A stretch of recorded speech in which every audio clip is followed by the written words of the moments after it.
No dia 8 de julho deste ano, um motociclista morreu depois de se envolver num acidente com um carro lá em Montes Claros. O veículo que causou esse acidente aí que a gente vê, ó, foi esse, ó. Olha a velocidade com que ele passa, acelerando. Isso depois de se envolver no acidente. Deixa o áudio. Quer ver? Dá até para ouvir o barulho, ó. Quer ver? Não é agora. Tem um determinado momento que dá para ouvir o barulho da batida, do momento em que ele atinge a moto, né? Mas enfim, aí tem essa imagem aí, né? Que é do veículo passando. Eu acho que é agora, ó. É agora, ó. Dá para ouvir. Ele passa. Ó. Ouviu? De novo, ó. Ó, olha aí. Esse é o momento. Esse é o momento da batida. Pessoal lá em cima agiu rapidinho lá para colocar. É isso aí, para colocar o momento para que você possa ouvir. O motociclista que foi atingido nesse caso e que morreu era o Vitor Miguel. Esse aqui, ó, de 19 anos. O motorista do carro não prestou socorro depois do acidente. E justamente por conta disso a polícia teve que entrar no caso. Só que paralelamente a isso, o pai do Vitor também começou a procurar por informações sobre quem seria o homem que causou o acidente que matou o filho dele. O homem que bateu na moto com o carro e não prestou socorro. E nessa investigação paralela, olha o que ele descobriu. Ele descobriu que esse cara que dirigia o carro foi até uma igreja e deu um testemunho lá. Olha, eu me envolvi no acidente, eu bati, eu não prestei socorro e eu queria pedir oração para todo mundo aqui para eu não ser preso. Tem cabimento um negócio desses? O cara se envolveu num acidente, fugiu, não prestou socorro, sabia que estava errado, foi lá na igreja pedir oração para não ser preso. Pelo amor de Deus, esse cara tá achando que todo mundo é inconsequente igual ele? Tem gente com juízo nesse mundo ainda. E foi justamente por isso que essa história chegou até o pai da vítima aqui. E o resultado? O cidadão aí que bateu na moto desse jovem foi encontrado, responsabilizado pela morte e vai responder criminalmente. Vai responder por homicídio. Põe a reportagem na Cidade. O homem de 42 anos vai responder por homicídio. Segundo a Polícia Civil, é ele quem dirige esse carro. A gravação foi feita logo após o acidente. O suspeito, que vitimou Vitor Miguel Santos Silva, de 19 anos, fugiu sem prestar socorro. Ele foi indiciado pela Polícia Civil pelo crime de homicídio culposo, cuja pena é de 2 a 4 anos, e ainda com aumento de pena pelo fato de ele ter evadido do local. O fato de você não prestar socorro, né, ele vai responder com aumento de pena, até porque o próprio Código de Trânsito prevê o dever de solidariedade entre os condutores. Às vezes, não prestar socorro gera consequências muito graves ali naquela situação concreta. O caso aconteceu no dia 8 de julho desse ano em Montes Claros. Esse registrou o barulho no momento do acidente. Vitor seguia de moto quando foi atingido pelo carro.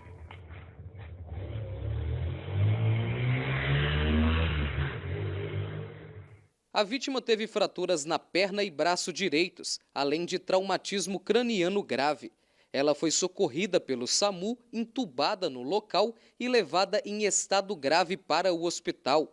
O rapaz morreu cerca de um mês depois. Na ocasião, o condutor da motocicleta, uma vítima de 19 anos, descia pela Avenida Imperatriz Leopoldina, sentido anel rodoviário, quando foi colidido por um veículo de passeio, né? Ele teve lesões graves ali, ficou inconsciente, foi encaminhado para o hospital, ficou internado por aproximadamente um mês em coma e veio a óbito.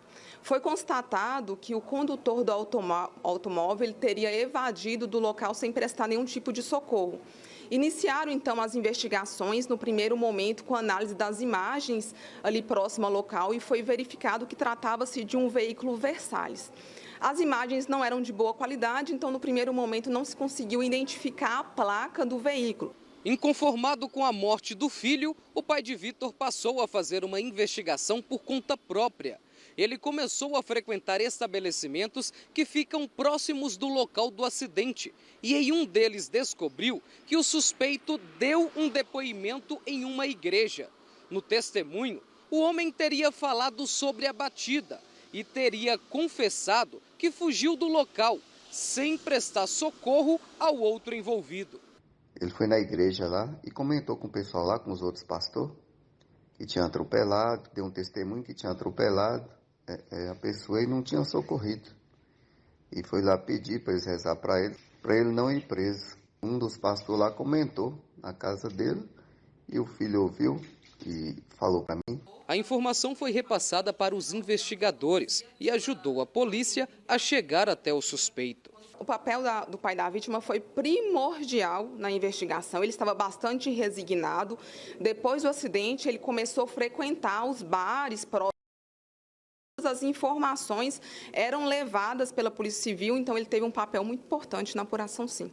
Essas informações elas foram validadas por uma equipe da Polícia Civil que teria conversado ali com daqueles fiéis que teria informado que o sogro desse possível condutor do veículo morava numa comunidade chamada Pedraria, na cidade de Senador Mourão, próxima à cidade de Diamantina, e que ele realmente teria um veículo Versalhes. Então foi designada uma equipe de investigadores, juntamente com o perito, para que comparecesse ao local. No local, a polícia encontrou o carro que ainda estava danificado.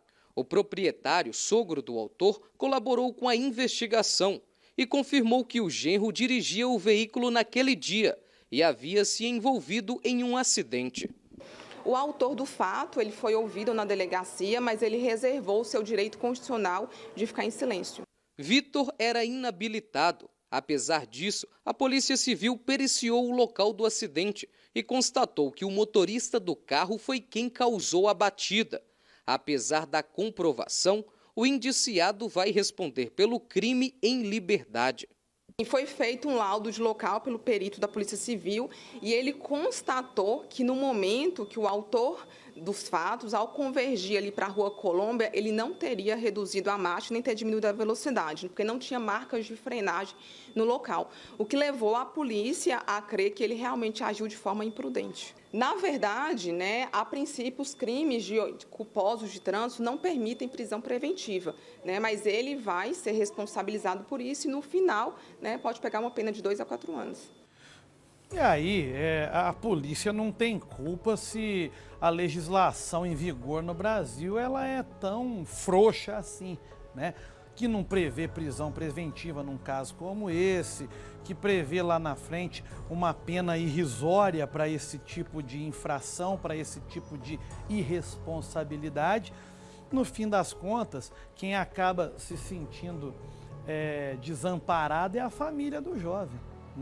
O pai foi lá, fez um esforço danado para conseguir descobrir quem que era o cara que dirigia o carro, descobriu, a polícia fez a parte dela, indiciou o cidadão pelo homicídio no acidente de carro, só que a justiça brasileira, a legislação não permite que ele seja preso, lá na frente dá uma pena desse tamanho, que certamente é convertida a alguma outra coisa, alguma prestação de serviço, e assim a vida segue, Desejar muita força para os familiares desse jovem aqui, só isso que eu tenho a dizer.